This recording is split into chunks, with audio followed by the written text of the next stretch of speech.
Chapter 10. Bertie's Barrel Begins to Fill. "This boy has been drugged," was Dr. Smith's verdict. "Drugged!" exclaimed Mr. Bailey in surprise. "Precisely. Drugged." "In what way?" "Chloroform," replied Dr. Smith laconically. Why, I don't see how that could be. Are you sure there's no mistake, Doctor?" "I am confident. He has been treated to a dose of that anesthetic." "I am bound to admit that he looks as if he'd been drawn through a knothole. But what puzzles me is how he came to be drugged." "What are the circumstances of the case?"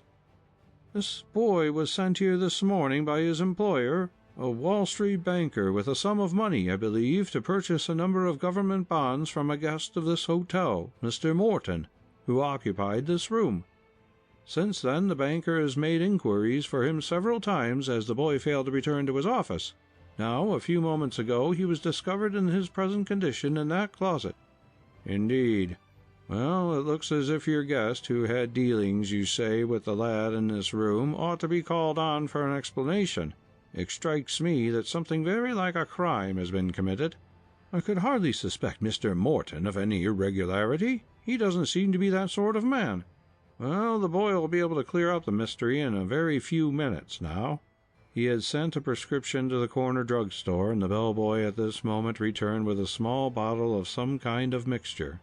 Dr. Smith prepared a draught with the addition of a quantity of water, and told Bertie to swallow it. It cleared his brain like magic, and his eyes lost their dull, heavy look. The whole of his experience in that room came back to him, and he soon put the manager of the hotel, as well as the others in the room, in possession of the facts of the case. Mr. Bailey was dumbfounded, while Dr. Smith nodded sagely. "It's a clear case of robbery," said Bertie, "for the package of money I brought over is gone, and I haven't got the bonds, which you sent to the room, sir, and which I examined and found all right to show for it. This so-called Mr. Morton is a crook, and just as soon as Mr. Morse learns the truth, there will be something doing." Mr. Bailey was not easy in his mind over the disclosure Bertie had made. It was an unfortunate affair, and he feared the reputation of the hotel might suffer in consequence. So he immediately got busy and notified the police. By the time Bertie had told his story over again to a Jersey City detective, he felt well enough to start back for New York. After crossing the river, he took an elevated train for his employer's home, where he arrived about 7 o'clock. Mr. Morse received him in his library. "Well, Bertie, in the name of all that's remarkable, where have you been since you left Sailor's Hotel?" asked the banker curiously. "I only left the hotel a little over an hour ago, sir," replied the boy. "Why, what do you mean?" cried the amazed Wall Street man. "I'm ready to explain. That's what I came up here for." And for the third time Bertie told of his unpleasant experience at the hands of William Morton in room 32 of Sailor's Hotel. "Then I am to understand, you not only did not get the bonds I sent you for, but you have been robbed of that package of money?"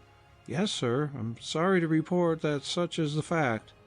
"This Mr. Morton, then, instead of being a gentleman of reputable character, as represented by the hotel manager, is a scoundrel of the first order." "That's what he is, sir." "I shall certainly demand an explanation of the hotel management," said the banker. "I am not sure I can hold the hotel responsible for my loss. I am very sorry you suffered so severely, my boy. It was an outrage, and I hope the police will soon bring the rascal to justice. The money is a small loss in comparison to what you underwent. Well, I won't detain you any longer. Your mother will be worrying about you, so I think you ought to get home as soon as possible." "Yes, sir. I think so myself." So he took his leave of the banker and started for the nearest 3rd Avenue elevated station. It was 9 o'clock when he reached his home. He found his mother greatly worried about him. He told her the circumstances as gently as he could, and made the affair as light as possible, but she was very much frightened over his story.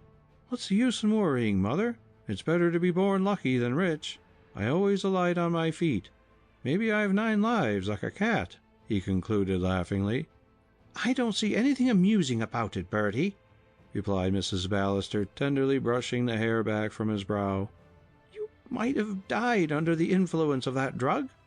"It's true, Mother, but I guess the rascal didn't mean to do me up for keeps. He had nothing against me personally, you know.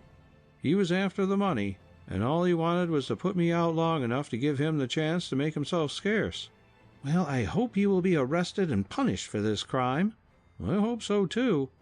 And now, if it's all the same to you, Mother, I'll have something to eat."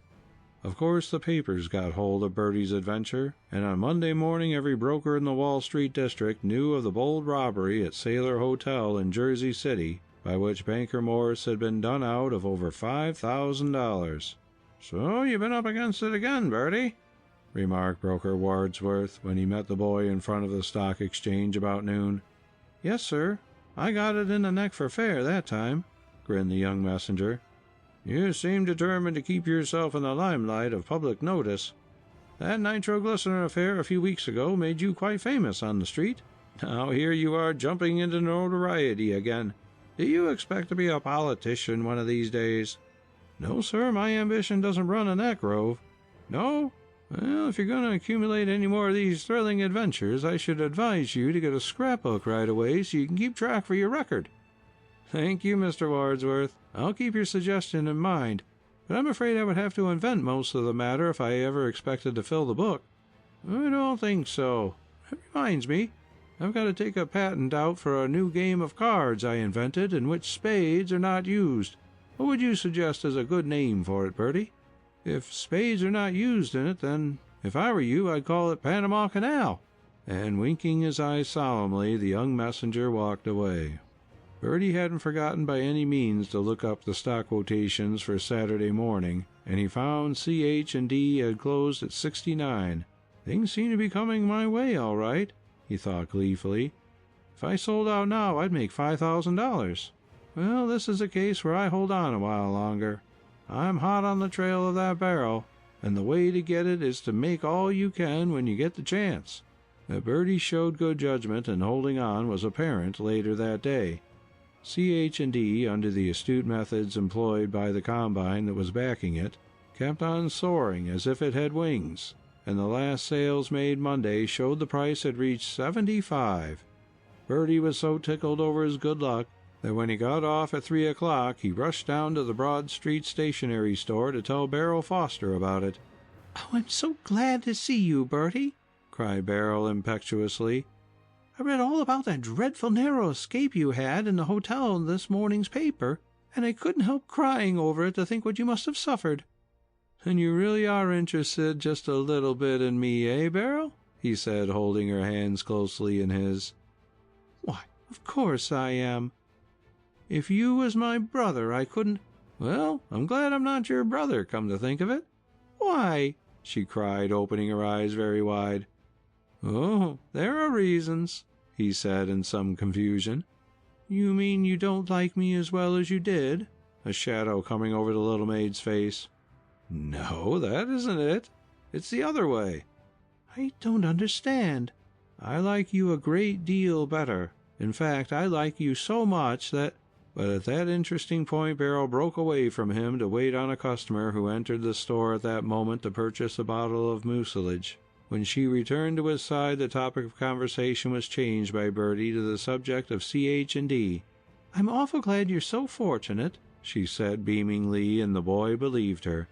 3 days afterward he sold his 500 shares at 91, realizing a profit of nearly $16,000 after his broker's commissions had been deducted. Bertie Ballister was now worth $18,900.